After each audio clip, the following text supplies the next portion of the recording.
নমস্কার বন্ধুরা, আশা করছি সবাই ভালো আছো, সুস্থ আছো। আমিও ভালো আছি। রাধিকা ডেলি ব্লগে তোমাদের সবাইকে স্বাগত। আজকে নতুন একটি ভিডিও নিয়ে আমি রাধিকা চলে এসেছি। এটি হচ্ছে একটি ব্লগ ভিডিও। এই ভিডিওতে আমরা কখন গিয়েছি, কি খাওয়া দাওয়া করেছি, আমাদের সাথে কে কে গিয়েছিল এবং ব্রাইডাল লুকের কনেকে দেখতে কেমন লাগছিল সব কিছুই তোমাদের সাথে শেয়ার করব। প্রথমত আমি আর আমার হাজব্যান্ড সুন্দর করে রেডি হয়ে নিয়েছি। দেখো, এটি হচ্ছে 15ই জুলাইয়ের ভিডিও। এখন রাত 8:30। আমি, আমার মা, আমার বাবা আমরা এখন বের হয়ে গেছি। বিয়ের খাওয়া দাওয়ার অনুষ্ঠান করা হয়েছে সেন্টারে, তার জন্য এখন আমরা সেন্টারে যাচ্ছি।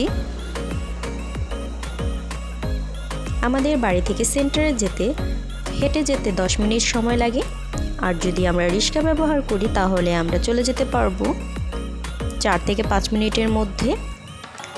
দেখো, আমরা এখন বাইরের দিকে বের হচ্ছি।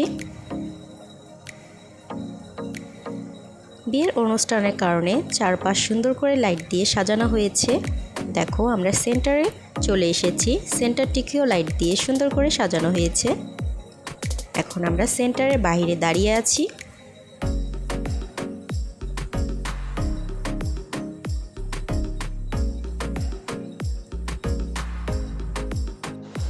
এখন আমরা সেন্টারের ভিতরে চলে যাচ্ছি।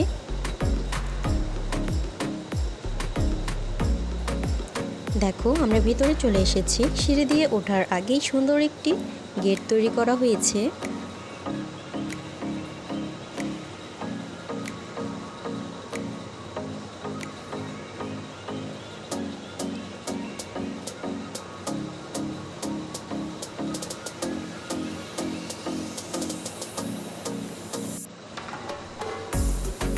এখন আমরা সেন্টারের ভিতরে চলে এসেছি। চেয়ারগুলো ফাঁকা দেখে ভেবেছি হয়তো আমরাই প্রথমে চলে এসেছি, তার জন্য আমি হাসছিলাম।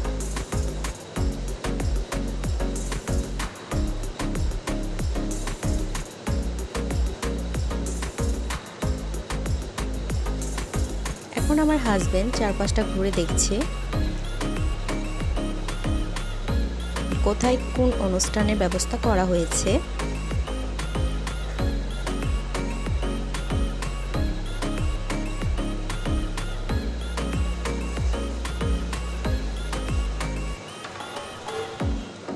ও খোঁজে এখন পেয়ে গেছে সেই অনুষ্ঠানের জায়গা যেখানে কিনা ব্রাইডকে রাখা হবে এবং খাওয়া দাওয়ার ব্যবস্থা করা হয়েছে।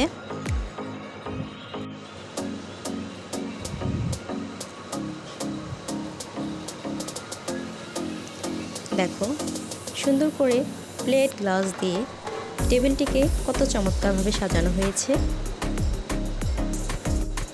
ওখানে দেখতে পেলাম যে সেলফি তোলার জায়গা ফাঁকা আছে, তাই আমি আর আমার হাজব্যান্ড সেলফি তোলার জন্য সেই জায়গার মধ্যে চলে গেলাম।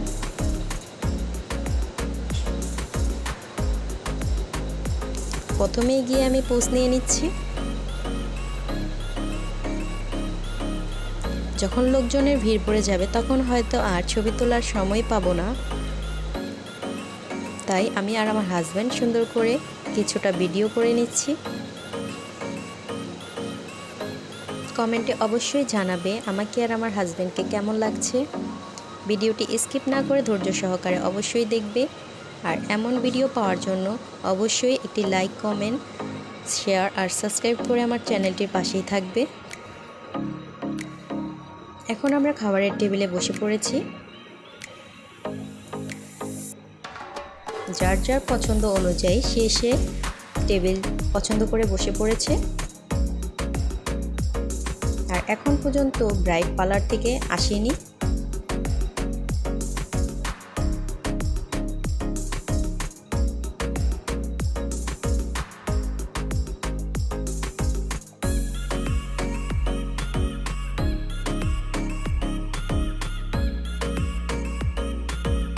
এখন আমার হাজব্যান্ড আমার প্লেটে খাবার পরিবেশন করে দিচ্ছে।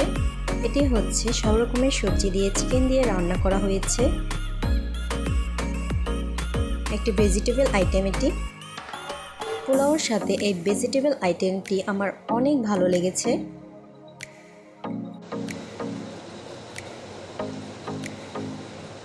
আমার হাজব্যান্ড এখন আমার প্লেটে পোলাও পরিবেশন করছে।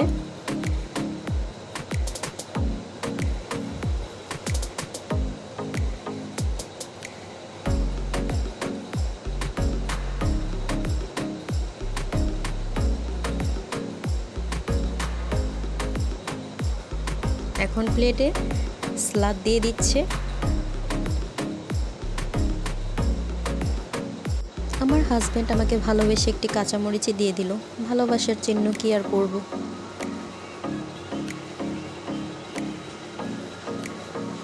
এখন আমার প্লেটে রোস্ট চলে এসেছে। জানি না রোস্টের বাকি মাংস কোথায় গিয়েছে।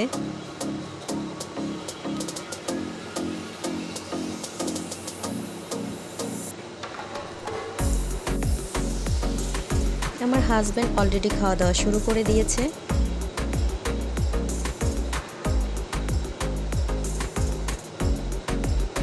এখন আমিও খাওয়া দাওয়া শুরু করে দিচ্ছি।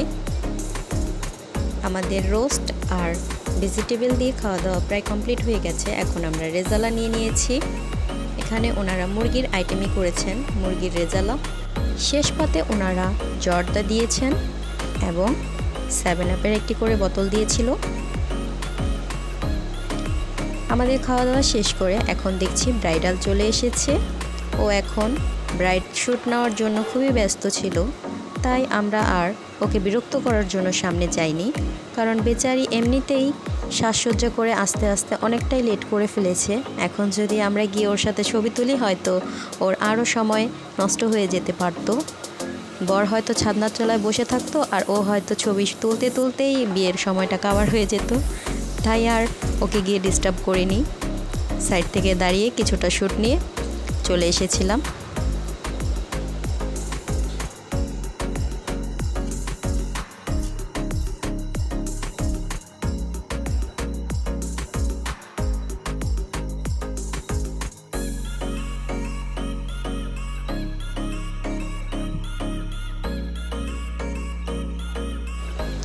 চেনা জানা অনেক লোকের সাথে বিয়ে বাড়িতে গিয়ে দেখা হয়েছিল। এর মধ্যে এই নানির সাথে কিছুটা সময় ধরে কথা বললাম, কারণ বিয়ের পরে উনি আমাকে প্রথম দেখেছে, তাই নানানভাবে নানান প্রশ্ন করছিল, তারই উত্তর দিচ্ছিলাম। আর এইদিকে ব্যান্ড পার্টির লোকগুলো বসে আছে, বেচারারা বাজাবে কি ক্লান্ত হয়ে বসে পড়েছে। আমার হাজব্যান্ড ওনাদেরকে বলছে বাজাও, কিন্তু ওনারা ওনার কথা কিছুই শুনলো না। এখন আমাদের খাওয়া দাওয়া শেষ। এখন আমরা বাড়ির উদ্দেশ্যে রওনা হচ্ছি।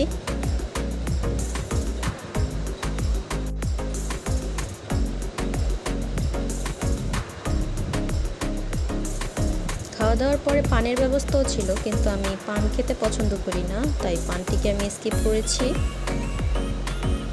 পানের সাথে যে মিষ্টি মশলাটি থাকে সেই মশলাটি আমার খুবই পছন্দ।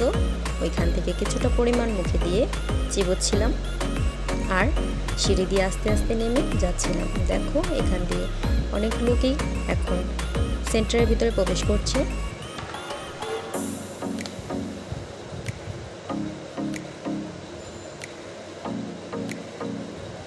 সিঁড়ি দিয়ে নামতে নামতে হয়রান হয়ে গেছি, তাই একটু পাশে বসে জিরিয়ে নিলাম। এখন আমরা বাড়ির উদ্দেশ্যে রওনা হব। প্রথম ব্লগ ভিডিও বানানোর কারণে হয়তো ভুল ত্রুটি হয়েছে, তার জন্য আমি আগে থেকেই ক্ষমা চাইছি। পরবর্তীতে ভালোভাবে ভিডিও দেওয়ার চেষ্টা করব। আমাকে সাপোর্ট করবেন, সবাই ভালো থাকবেন।